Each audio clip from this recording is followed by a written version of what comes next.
Friends, इस video में हम लोग NBCC जेई, जैसे कि आप लोग अभी फॉर्म भरा होगा आप लोगों ने NBCC जेई के लिए, सिविल इंजीनियरिंग का जो 60 पोस्ट के लिए निकला है, तो उसके प्रीवियस ईयर क्वेश्चन को डिस्कस करेंगे, जो कि 2021 में एग्ज़ाम हुई थी, जिसकी 11/7/2021 को एग्ज़ाम हुई थी। इसकी टोटल क्वेश्चन इसमें जो रहेगी फ्रेंड 120 क्वेश्चन रहती है इसमें। और टोटल अगर आपको PDF चाहिए होगा अगर क्वेश्चन का, तो आप मेरे टेलीग्राम ग्रुप में ज्वाइन कर सकते हैं। आप अगर टेलीग्राम ग्रुप का लिंक मैं डिस्क्रिप्शन बॉक्स में दे दूंगा, और या तो फिर आप डायरेक्ट टेलीग्राम पे सिविल बज सर्च कीजिएगा तो चैनल का नाम आ जाएगा। तो चलिए देखते हैं। तो देखिए फ्रेंड, यहाँ पे NBCC की प्रीवियस ईयर क्वेश्चन है। देखिए NBCC लिमिटेड, और ये एग्ज़ाम हुई थी 11/7/2021 के। टाइमिंग जो रहती है फ्रेंड 120 क्वेश्चन रहती है यहाँ पे, और टाइमिंग 2 घंटे की 9 से 11, यानी कि 2 घंटे का टाइमिंग है आपके पास। मतलब प्रत्येक एक क्वेश्चन पे आपको 1 मिनट का टाइम मिलेगा, तो टाइम सफिशिएंट है, आप अपना अच्छे से सॉल्यूशन कर सकते हैं। तो देखिए यहाँ फर्स्ट क्वेश्चन पे बात करते हैं। Pick up the cohesive soil from the following. Friend, यहाँ पे शायद NBCC की तरफ से मिस्टेक हो गया हो, क्योंकि अगर कोहेसिव सॉइल की बात कर लिया जाए तो क्ले भी कोहेसिव सॉइल है और ब्लैक कॉटन सॉइल भी है, लेकिन मेरे ख्याल से ये प्रायोरिटी दिया है। ब्लैक कॉटन सॉइल जो होता है वो वेरी हैवी कोहेसिव सॉइल होता है, इसलिए शायद ब्लैक कॉटन सॉइल को इसने आंसर लिया है, लेकिन क्ले भी इसका आंसर होना चाहिए था। नेक्स्ट क्वेश्चन चलते हैं। सेकेंड नंबर क्वेश्चन है, the line normal to the plumb line is called. तो फ्रेंड आंसर तो दिया हुआ ही है, लेवल लाइन। एक्चुअली बोला जाता है फ्रेंड, जैसे कि मेरा जो हम लोग का जो अर्थ होता है कुछ राउंड शेप का होता है, तो इसमें वाटर का सरफेस होता है वो भी इसी के अकॉर्डिंग ही होता है फ्रेंड।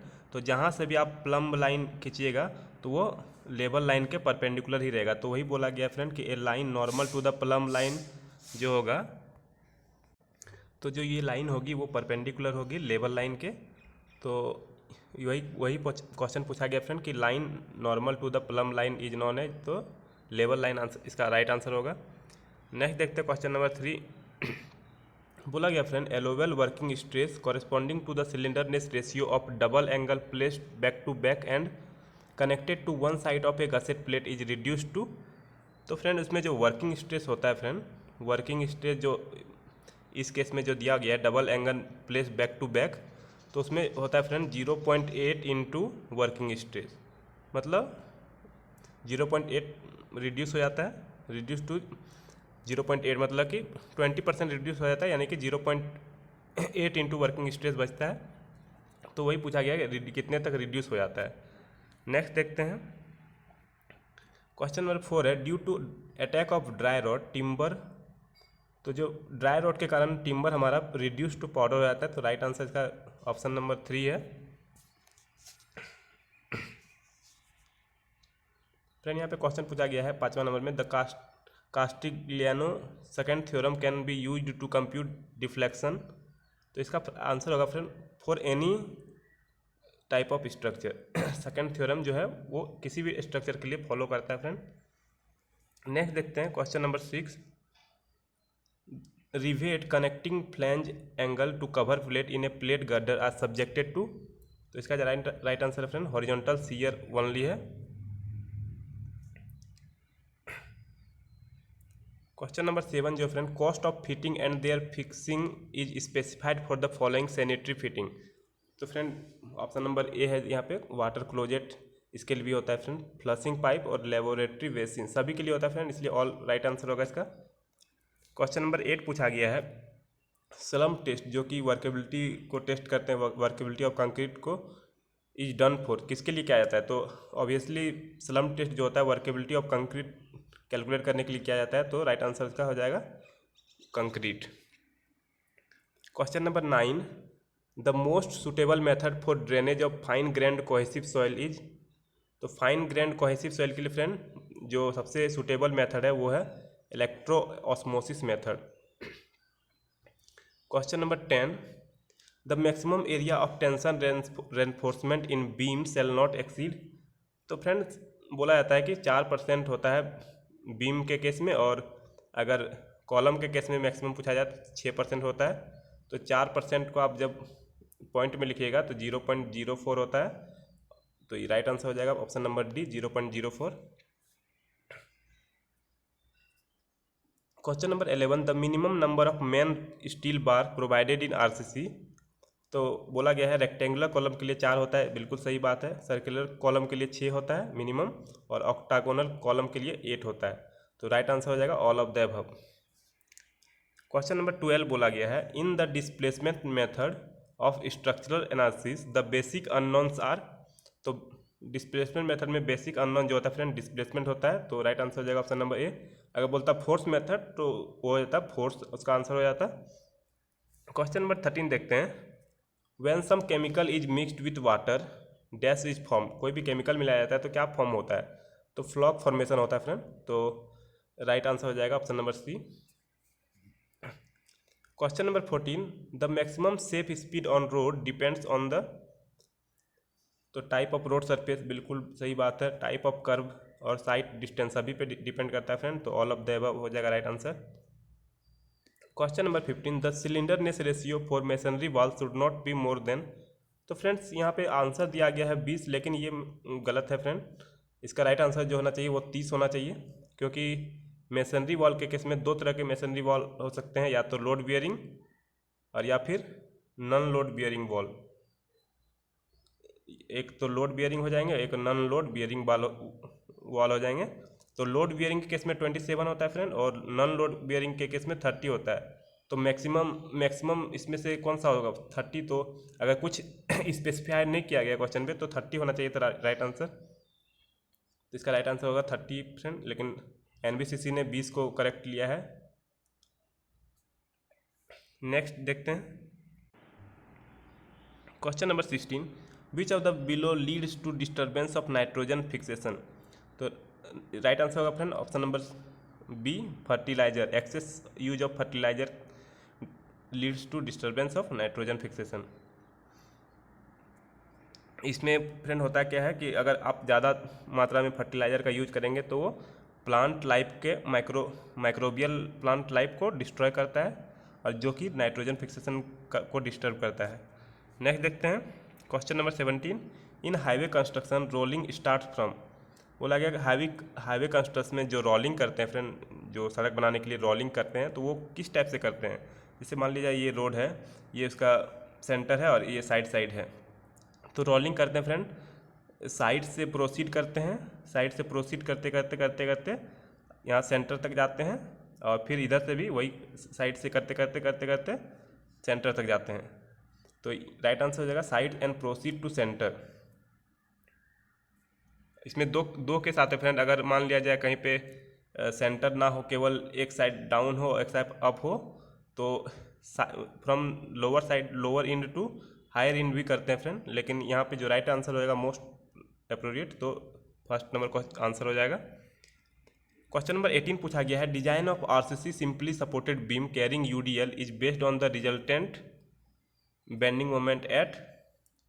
तो राइट आंसर होगा फ्रेंड्स का मिड स्पान हो जाएगा। बोल रहा है कि आरसीसी सिंपली सपोर्टेड बीम, कोई सिंपली सपोर्टेड बीम है, उसमें कैरिंग यूडीएल लग रहा है फ्रेंड, तो based on resultant bending moment सबसे मैक्सिमम यहाँ पे होता है फ्रेंड, आपको पता होगा WL²/8 होता है।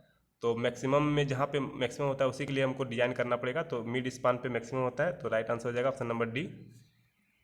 Question number 19, a column splice is use to increase.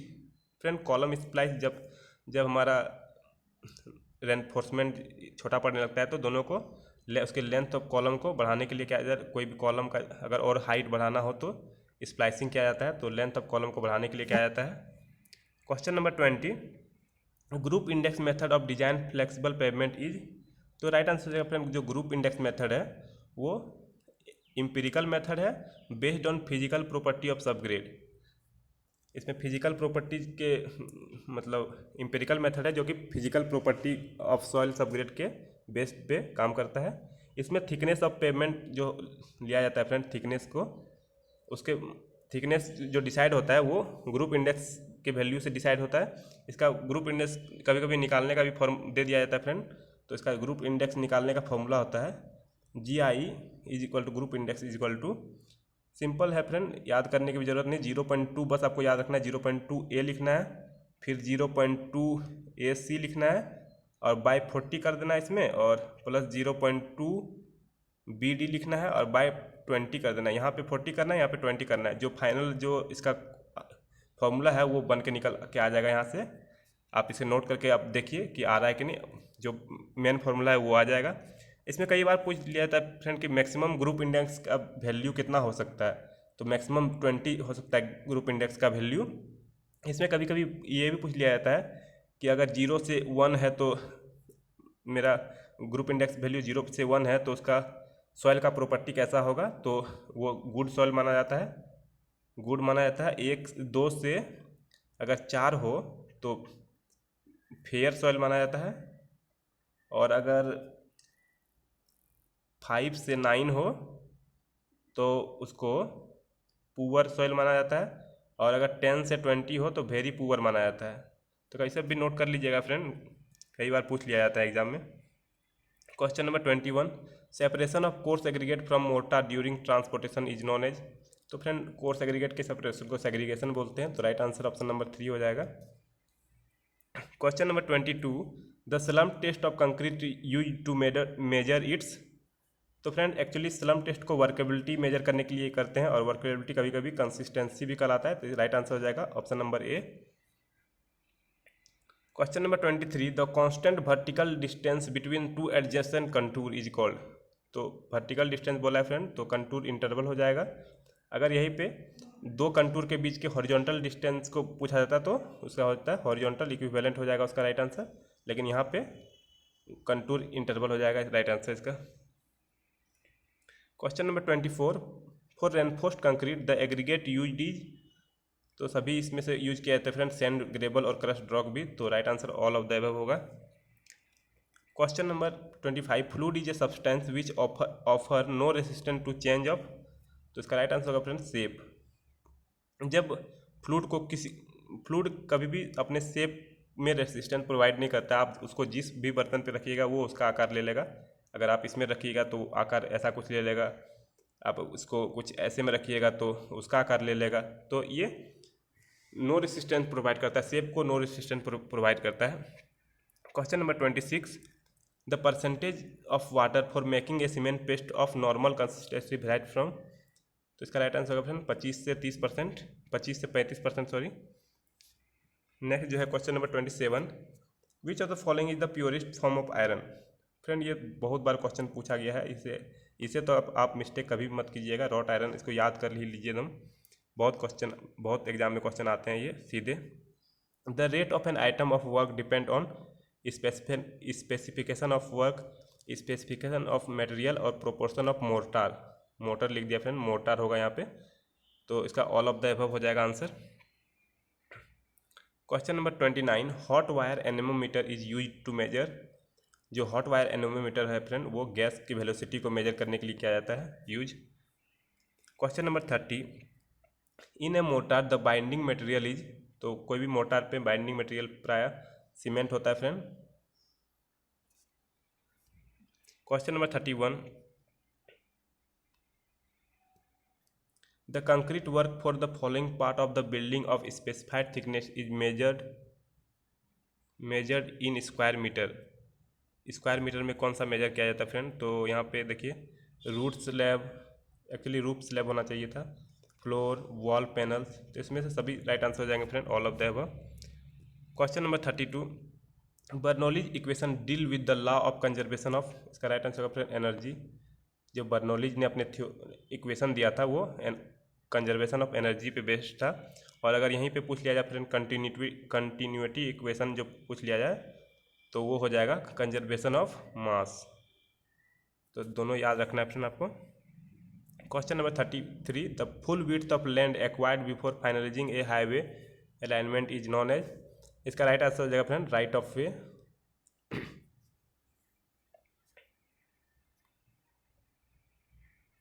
Question number 34, excess of alumina in brick brick earth makes the brick, तो हो जाएगा friend to crack and warp on drying. और अगर यहीं पे अगर पूछा जाता फ्रेंड कि एक्सेस ऑफ सिलिका, तो वो हो जाता ब्रिटल एंड वीक। कोहेशंस भी लूज होते हैं फ्रेंड सिलिका से, लेकिन इसका जो राइट आंसर होगा एक्सेस ऑफ एल्यूमिना से, तो वो हो जाएगा ऑप्शन नंबर ए।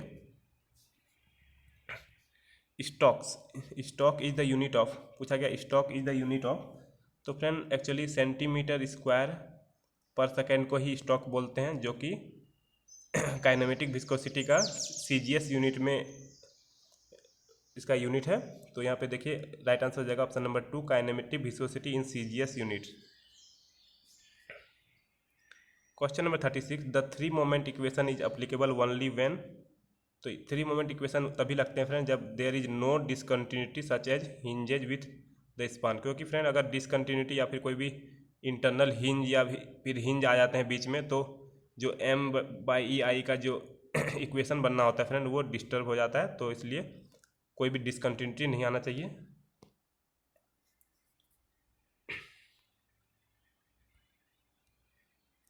देखिए friend 37 question, failure of stability of slope generally occurs along, तो राइट आंसर फ्रेंड एक कर्व सरफेस में होता है friend stability of slope. Question number 38, after casting an ordinary cement concrete on drawing, तो कोई भी friend ordinary cement concrete drawing के बाद श्रिंक करता है, तो राइट आंसर हो जाएगा shrink. Inner part of timber log surrounded the pith is, तो फ्रेंड यहाँ पे जो पीथ होता है इसके बाद बोल रहा है कि इसके बाद कौन सा लेयर होता है, तो पीथ के बाद हर्टवुड होता है, तो राइट आंसर हो जाएगा heartwood. Question number 40, what is the design period for the water treatment unit, water treatment unit का डिजाइन पीरियड कितना होता है, तो 15 साल होता है फ्रेंड, 15 ईयर्स। नेक्स्ट देखते हैं question number 41, the disadvantage of hard water is, तो हार्ड वाटर के कारण फ्रेंड ज़्यादा सॉफ्ट कंजप्शन होता है, स्केल फॉर्मेशन होता है बॉयलर पे, और लॉस ऑफ टेस्ट होता है, मतलब टेस्ट भी खराब हो जाता है फ्रेंड, तो right answer all of the above होगा। Question number 42, dynamic viscosity of most of the gases with rise in temperature, तो फ्रेंड आपको ऐसे याद करना है कि अगर लिक्विड का विस्कोसिटी टेम्परेचर बढ़ने से टेम्परेचर बढ़ने से लिक्विड का विस्कोसिटी घटता है, तो गैस का टेम्परेचर के बढ़ने से बढ़ता है, तो बस ये याद रखना है फ्रेंड, क्योंकि लिक्विड का जस्ट ऑपोजिट होता है गैस के टर्म में, तो यहाँ पे देखिए इंक्रीज होगा, टेम्परेचर इंक्रीज होने से इंक्रीज होगा, right answer option number D. Question number 43, a flow net may be utilise for the determination of, तो फ्लो नेट से हम लोग एग्जिट ग्रेडियंट भी कैलकुलेट कर सकते हैं, सीपेज भी कैलकुलेट कर सकते हैं, हाइड्रोस्टैटिक प्रेशर भी कर सकते हैं, तो right answer all of the above. Question number 44, bench mark is established by, तो बेंच मार्क को जो इस्टाब्लिश किया जाता है फ्रेंड वो स्प्रिट लेवलिंग से किया जाता है, तो right answer option number B. Question number 45, which of the following type of soil is transported by gravitational forces, तो ग्रेविटेशनल फोर्सेज से तालुस को हम लोग सॉइल ट्रांसपोर्ट होता है फ्रेंड, ग्रेविटेशनल तालुस, इसका राइट आंसर हो जाएगा। Question number 46, the commonly used material in the manufacture of cement is, right answer option number A limestone, limestone से ही सीमेंट बनाया जाता है फ्रेंड, तो मेन इसका राइट आंसर हो जाएगा option number A. Question number 47, desalination is usually needed for, तो desalination करना है फ्रेंड तो ये सी वाटर के लिए अप्लीकेबल होगा। Question number 48, principle of superposition is applicable when, तो प्रिंसिपल ऑफ सुपरपोजिशन अप्लीकेबल होगा फ्रेंड जब deflection are linear function of applied force. Next देखते हैं question number 49, the properties of autogenous curve for automobiles are given by, तो friend ये सब question याद रखने की बात है, इसमें कुछ समझना है ही नहीं, तो ऑटोजीनस कर्व फॉर ऑटोमोबाइल जो गिवन जिसके द्वारा दिया गया था, तो बर्नौली लेमिनिस्केट के द्वारा इसके प्रॉपर्टीज दिया गया था। Question number 50, the trap which is provided to disconnect the house drain from the street sewer is called, तो फ्रेंड इसका इंटरसेप्टिंग ट्रैप होता है, लेकिन उसे मास्टर ट्रैप भी बोलते हैं, कभी कभी इंटरसेप्शन होल मैन होल भी बोलते हैं, तो राइट आंसर हो जाएगा all of the above. Question number 51, in hill road the side drains are provided in, बोल रहा है फ्रेंड अगर हिली रोड है, जैसे हिली रोड में मान लिया जाए कहीं पे रोड बनाया जाता है यहाँ पे प्लान करके, तो हमेशा ये साइड ड्रेन दिया जाता है, तो वही है right answer only on the hill side of road, hill side में दिया प्रोवाइड किया जाता है साइड ड्रेन को। Question number 52, thickened part of a flat slab over its supporting column is technically known as. तो फ्रेंड फ्लैट स्लैब कुछ ऐसा होता है फ्रेंड, लेकिन जहाँ पे सपोर्ट देते हैं फ्रेंड, उसमें कॉलम देते हैं, तो वहाँ पे एक थोड़ा सा एक्स्ट्रा थिकेंड पार्ट होता है जिसके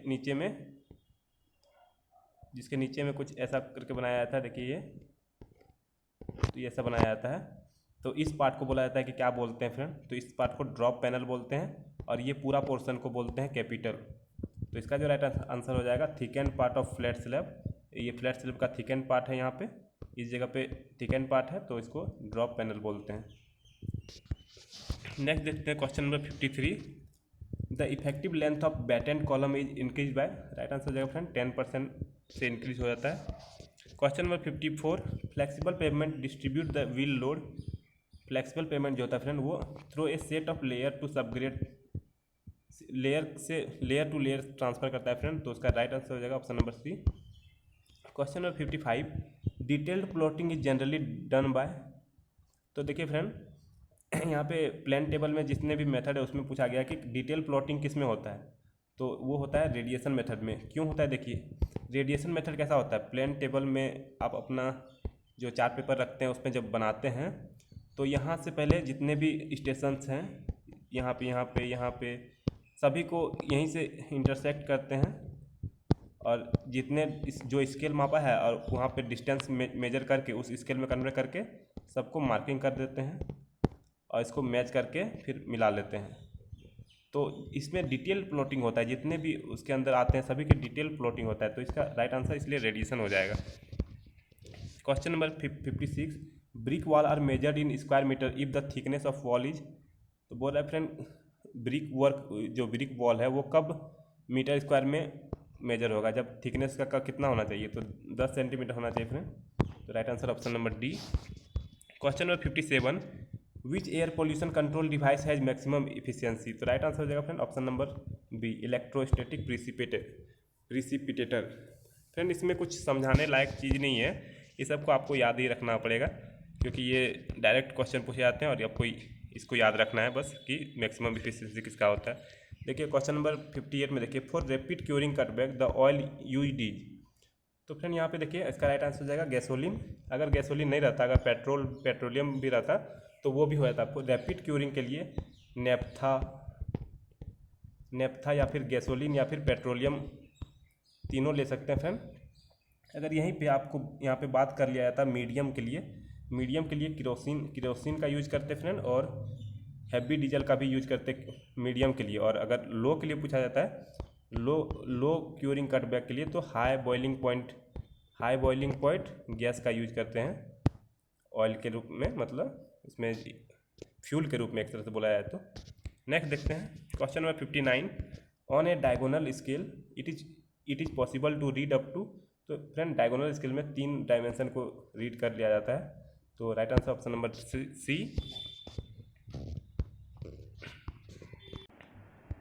क्वेश्चन नंबर 60 देखिए friend, for a symmetrical 2 hinge parabolic arch if one of the support settle horizontally.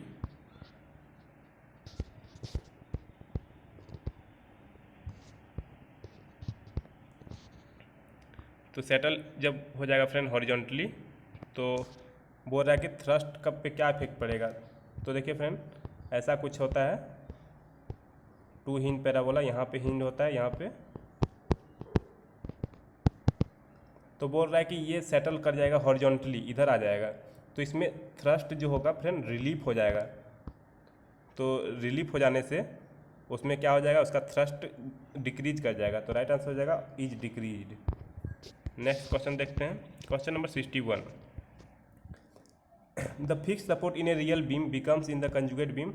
तो फ्रेंड जब कोई फिक्स्ड बीम रहता है नेचुरल बीम पे और उसको कंजुगेट बीम में ट्रांसफ़र किया जाता है, तो वो फ्री हो जाता है, उस सब फिक्स्ड के जगह पे फ्री हो जाता है, तो राइट आंसर हो जाएगा free end. Question number 62, the deformation of a spring produced by a unit load. तो फ्रेंड बोल रहा है कि जो डिफॉर्मेशन होता है स्प्रिंग में यूनिट लोड के कारण, उसको क्या बोलते हैं, तो उसको फ्लेक्सिबिलिटी बोलते हैं। फ्रेंड्स इसमें काफ़ी कन्फ्यूजन बच्चों को होता है कि स्टिफनेस मारे कि फ्लेक्सिबिलिटी। तो यहाँ पे आज समझ लीजिए फ्रेंड, जो फ्लेक्सिबिलिटी होता है वो डिफॉर्मेशन होता है, डिफॉर्मेशन बाय यूनिट लोड होता है।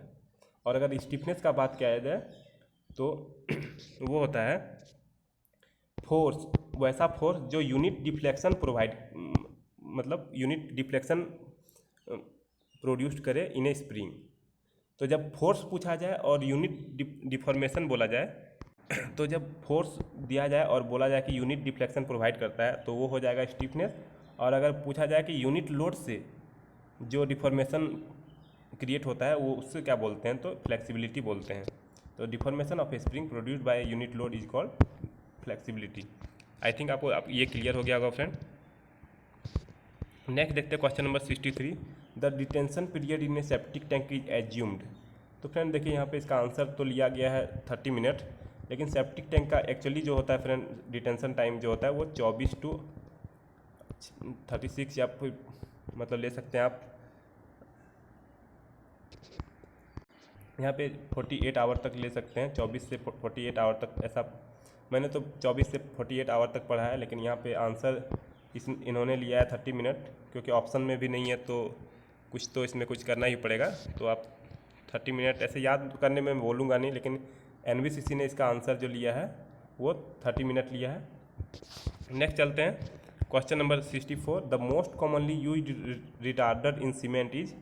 तो मोस्ट कॉमनली जो रिटार्डर यूज किया जाता है फ्रेंड वो क्या रहता है, जिप्सम। आप सभी को ये तो पता ही होना चाहिए।